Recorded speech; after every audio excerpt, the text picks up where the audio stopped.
Hello friends, আমি কথা বলি, আমি আবার তোমাদের কাছে চলে এসেছি আমার দেখা ব্লগ নিয়ে। তো আজকে মহাসপ্তমী, তোমাদের সবাইকে মহাসপ্তমীর শুভেচ্ছা জানিয়ে আমার আজকের ব্লগটা শুরু করছি। তো সবাই তো জানো আমাদের বাড়িতে পুজো পুজো মানে আমার ছেলে নিজের মতন করে পুজো করে।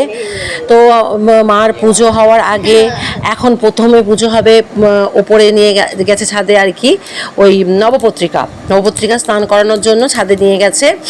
তো ছাদে এখন 3টে করে গাছ একসাথে বাঁধা হচ্ছে, তারপরে ওদের চান করানো হবে। প্রথমে কলা গাছের সঙ্গে ধান আর অশোক,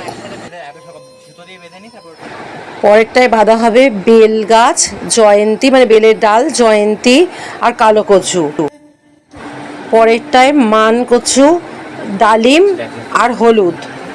এগুলোকে এক একটা করে মানে 3টে গাছ করে সুতো দিয়ে আগে বেঁধে তারপরে কলা গাছের সঙ্গে বাঁধছে। কলা গাছের সঙ্গে সবগুলো একসাথে বেঁধে সুতো দিয়ে ভালো করে বেঁধে আগে সিকিওর করে নিয়ে তারপরে শ্বেত অপরাজিতার একটা ডাল দিয়ে এটাকে পুরো বেঁধে দেওয়া হয়। তারপরে গঙ্গা জলে যেমন স্নান করানো হয় সেরমই হবে।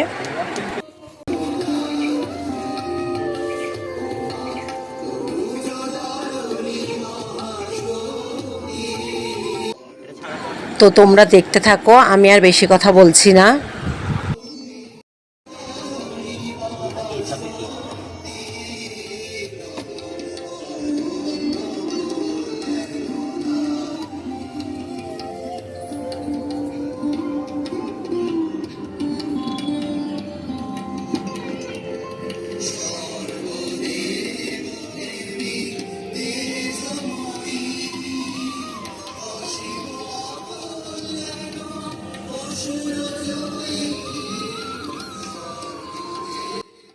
এদিকে তিন্নি দিদি ওর ভাইকে একটু হেল্প করে দিচ্ছে, আরতি করবার সব সরঞ্জাম গুছিয়ে দিচ্ছে।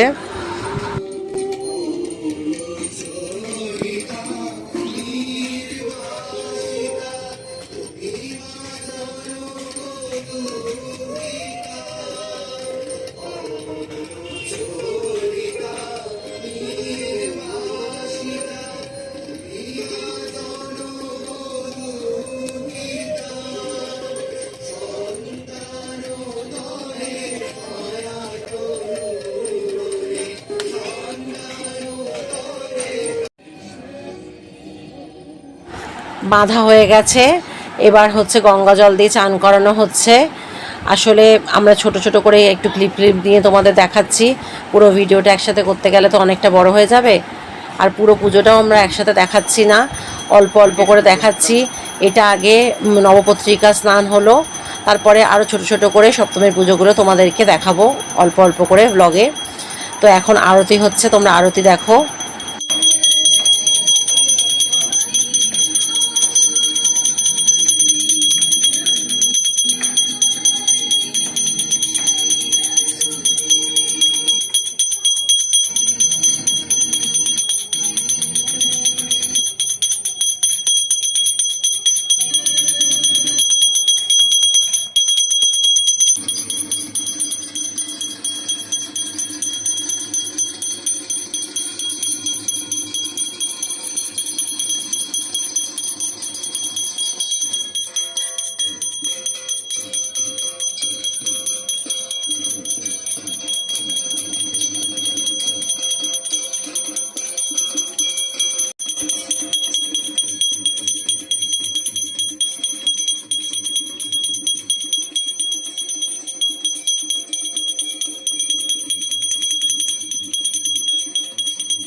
নবপত্রিকা স্নান করানো হয়ে গেছে, এবার নিচে নিয়ে চলে আসা হলো।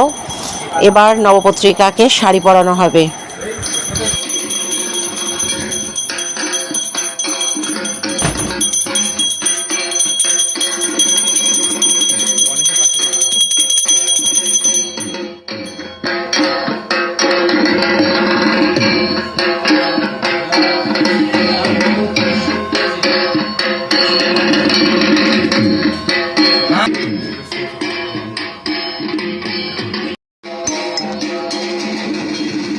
তোমাদের তো আগেই বলেছি দিদিভাই এই শাড়িটা দিয়েছে, দিদিভাই শাড়িটা পরাবে।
आंटी आंटी आंटी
তো আজকে এই পর্যন্তই। ভালো লাগলে অবশ্যই কমেন্ট বক্সে জানিও, আর লাইক শেয়ার সাবস্ক্রাইব করে দিও। আর পরপর ভিডিও সব আসছে, আস্তে আস্তে দেখো।